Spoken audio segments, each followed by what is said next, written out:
दो पुलिस कर्मियों तथा उनके पुत्रों पर एक दलित महिला ने आतंकित कर मारपीट करने और अभद्रता करने का आरोप लगाया है। महिला का यह भी आरोप है कि पुलिस ने इस मामले में रिपोर्ट दर्ज नहीं की। आज उसने वरिष्ठ पुलिस अधीक्षक को प्रार्थना पत्र देकर न्याय की गुहार की है। यह पूरा मामला नवाबाद थाना क्षेत्र के अंतर्गत का है। मेडिकल रोड पर स्थित महाराणा प्रताप नगर में रहने वाली पुष्पा ने एसएसपी को दिए गए शिकायती प्रार्थना पत्र में बताया कि उसके पड़ोस में रहने वाले दो पुलिस कर्मियों और उनके पुत्रों द्वारा आए दिन अभद्रता की जाती है। पुलिस कर्मियों तथा उनके पुत्रों द्वारा उस पर मकान बेचने का दबाव बनाया जा रहा है। वह दूसरों के घरों में काम कर भरण पोषण करती है। 3 फरवरी को जब वह काम करने के लिए जा रही थी, तभी बीच रास्ते में रोककर सभी ने उसे जूते चप्पल से मारपीट कर जाति सूचक शब्दों का प्रयोग कर अपमानित करते हुए जान से मारने की धमकी दी है। प्रार्थना पत्र में उसने आरोपियों के खिलाफ रिपोर्ट दर्ज कर कानूनी कार्रवाई किए जाने की गुहार। दबंगों द्वारा आदिवासी मजदूर महिलाओं के साथ छेड़खानी करने और उनके द्वारा बीने गए लोहे की छीन ले जाने तथा जान से मारने की धमकी देने का मामला सामने आया है। इस मामले को लेकर पीड़ित पक्ष ने पुलिस अफसरों की शरण लेते हुए न्याय की गुहार की है। यह पूरा मामला रक्सा थाना क्षेत्र के अंतर्गत ग्राम बदनपुर का है।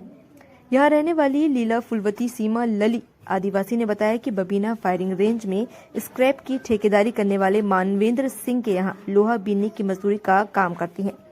वह जंगल में लोहा बीनने जाती हैं। 13 फरवरी को वह जंगल से लोहा बीन कर वापस लौट रही थी, तभी रास्ते में दबंगों ने उनका रास्ता रोक लिया और छेड़खानी की। जब उन्होंने उसका विरोध किया तो सभी ने मिलकर के द्वारा बीना गया लगभग 25 किलो लोहा छीन लिया और जाति सूचक शब्दों का प्रयोग करते हुए जान से मारने की धमकी दी। पीड़ित पक्ष ने इस मामले में एसएसपी को प्रार्थना पत्र देकर दबंगों के खिलाफ कानूनी कार्रवाई किए जाने की गुहार की है।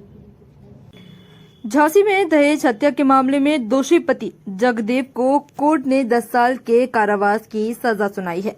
उस पर 10,000 रुपए का जुर्माना लगाया गया है। नहीं देने पर 3 माह की जेल अतिरिक्त काटनी होगी। यह फैसला बुधवार को अपर सत्र न्यायाधीश विजय कुमार वर्मा ने सुनाया है।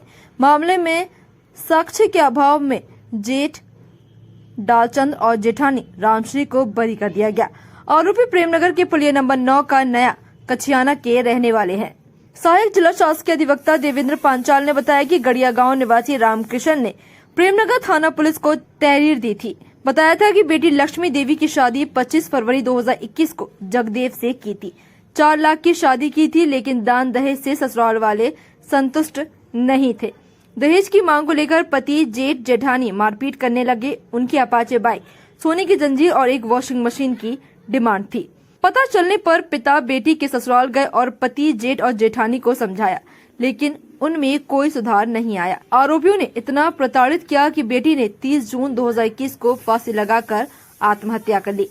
पिता की शिकायत पर पुलिस ने केस दर्ज कर मामले में 3 आरोपियों को गिरफ्तार किया और कोर्ट में चार्जशीट दाखिल की है।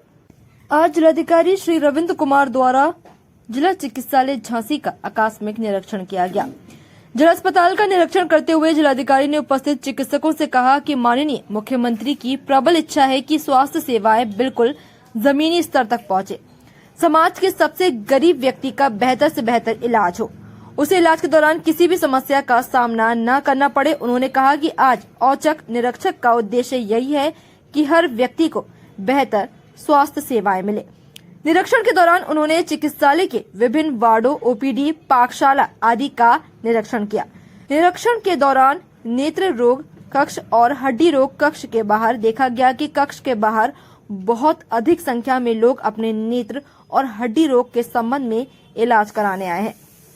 निर्देश दिए गए कि आगामी सभी संपूर्ण समाधान दिवस में नेत्र रोग के संबंध में कैंप आयोजित किए जाएं, ताकि मरीजों को तहसील दिवस के दौरान चिकित्सीय सुविधा उपलब्ध हो सके। नेत्र रोग कक्ष में जाकर जिलाधिकारी ने नेत्र चिकित्सकों से वार्ता की। उनके द्वारा अवगत कराया गया कि उनके द्वारा इस 2022-23 में लगभग 12,000 मरीजों का ऑपरेशन किया जा चुका है, जिसके कारण उन्होंने इतने अधिक संख्या में मरीजों को चिकित्सीय सुविधा उपलब्ध कराने के कारण नेत्र चिकित्सकों की प्रशंसा की है।